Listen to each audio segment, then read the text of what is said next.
बिस्मिल्लाहिर्रहमानिर्रहीम।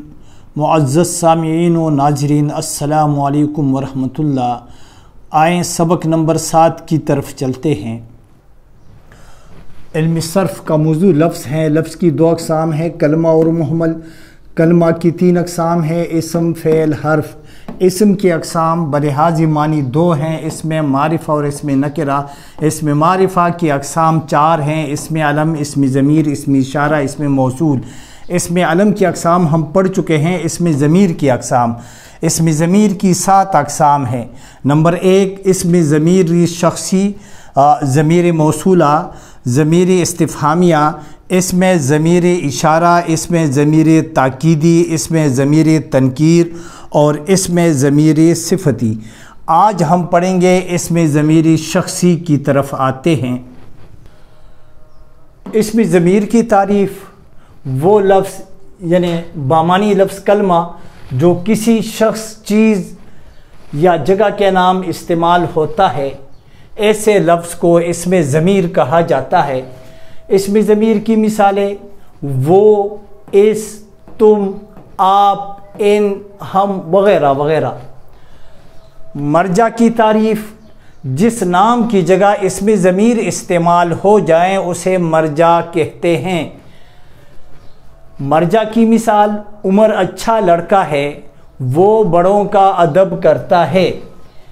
इस मिसाल में वो इसमें ज़मीर हैं और उमर के नाम की जगह इस्तेमाल हुआ है, इसलिए उमर मर्जा है।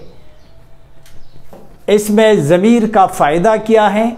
इसमें ज़मीर के इस्तेमाल का फ़ायदा ये है कि एक नाम बार बार इस्तेमाल नहीं करना पड़ता।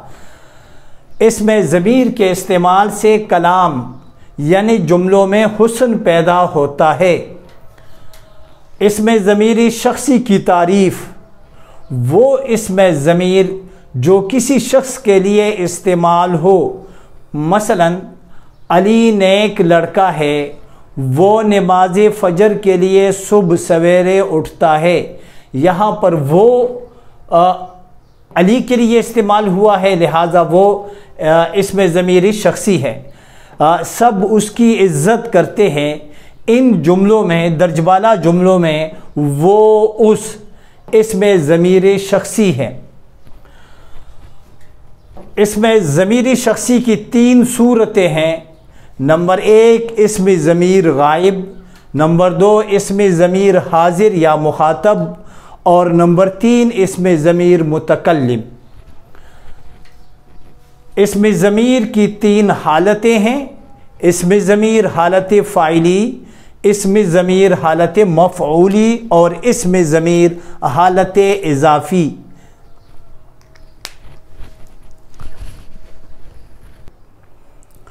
आज जैसा कि आपको मालूम है, हमने इसमें मारिफ़ा की दूसरी किस्म इसमें ज़मीर और इसमें ज़मीर के किस्म इसमें ज़मीर शख़सी की हम तारीफ़ पढ़ चुके हैं। पहले तो इसमें ज़मीर किसको कहा जाता है? मुअज़्ज़ज़ सामीन व नाज़रीन, वो लफ्ज़ जो नाम की जगह या किसी ख़ास चीज़ की जगह हम इस्तेमाल करते हैं। इसमें ज़मीर का फ़ायदा क्या है? जैसा कि हम पढ़ चुके हैं कि नाम की जगह इसमें ज़मीर का फ़ायदा यह है कि इससे इबारत में इख्तिसार, इबारत मुख्तसर होती हैं। बार बार एक नाम को दोहराना नहीं पड़ता। वो चाहे जगह का नाम हो, चीज़ का नाम हो या किसी इंसान शख्स का नाम हो, लेकिन उसे बार बार दोहराना नहीं पड़ता और इससे हमारी इबारत में, हमारे मज़ामीन में हुस्न पैदा होता है। जैसा कि अभी हमने एक मिसाल दी यहाँ पर कि उमर अच्छा लड़का है, वो बड़ों का अदब करता है। यहाँ पर आप देख रहे हैं, अगर हम ये जुमला यूँ इस्तेमाल करते कि उमर अच्छा लड़का है, उमर बड़ों का अदब करता है, बार बार उमर का नाम अगर दोहराया जाता तो फिर इबारत में वो हुस्न बरकरार ना रहता और सुनने वाले और बोलने वाले दोनों इसमें बेचैनी महसूस करते कि एक लफ्ज़ से, क्योंकि इंसानी फितरत है कि इंसान तरह तरह की चीज़ों को पसंद करता है। एक ही तरह लफ्ज़ अगर बार बार दोहराया जाए तो उससे भी तंग आ जाता है اور اسی طرح ایک نام اگر وہ بار بار سن لیں تو سننے والا اور سنانے والے دونوں تنگ آ جاتے ہیں۔ تو اسم ضمیر کا فائدہ یہ ہے کہ ایک نام کو بار بار نہیں دہرانا پڑتا۔ وہ اسم ضمیر جو کسی شخص کے لیے کسی شخص کے نام کی جگہ استعمال ہو جائیں، جیسے مریم ہے، سہیل ہیں، علی ہیں، طفیل ہیں، ان کے ناموں کی جگہ جو اسم ضمیر جو الفاظ ہم استعمال کرتے ہیں اسے اسم ضمیر شخصی کہا جاتا ہے۔ یہاں پر ایک اور بھی ہم وضاحت کرتے ہیں کہ جس کے نام کی جگہ اسم ضمیر آ جائیں اسے مرجع کہتے ہیں۔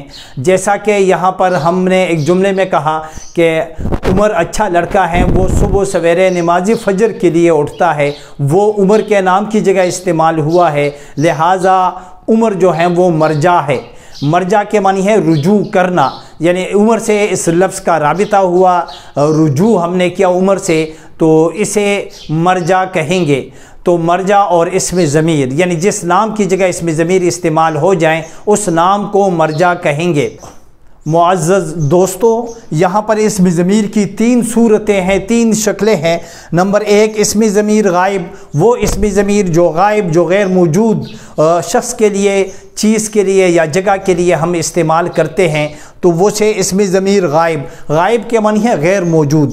اور یہاں پر اسم ضمیر حاضر جو موجود ہو، آپ کے سامنے ہو، جیسے تو، تم، یہ ہمارے سامنے ہے تو تم اسم ضمیر حاضر ہیں۔ اسی طرح اسم ضمیر متکلم یعنی بولنے والا جب اپنے لیے استعمال کرتا ہے، متکلم کے معنی ہے کلام کرنے والا۔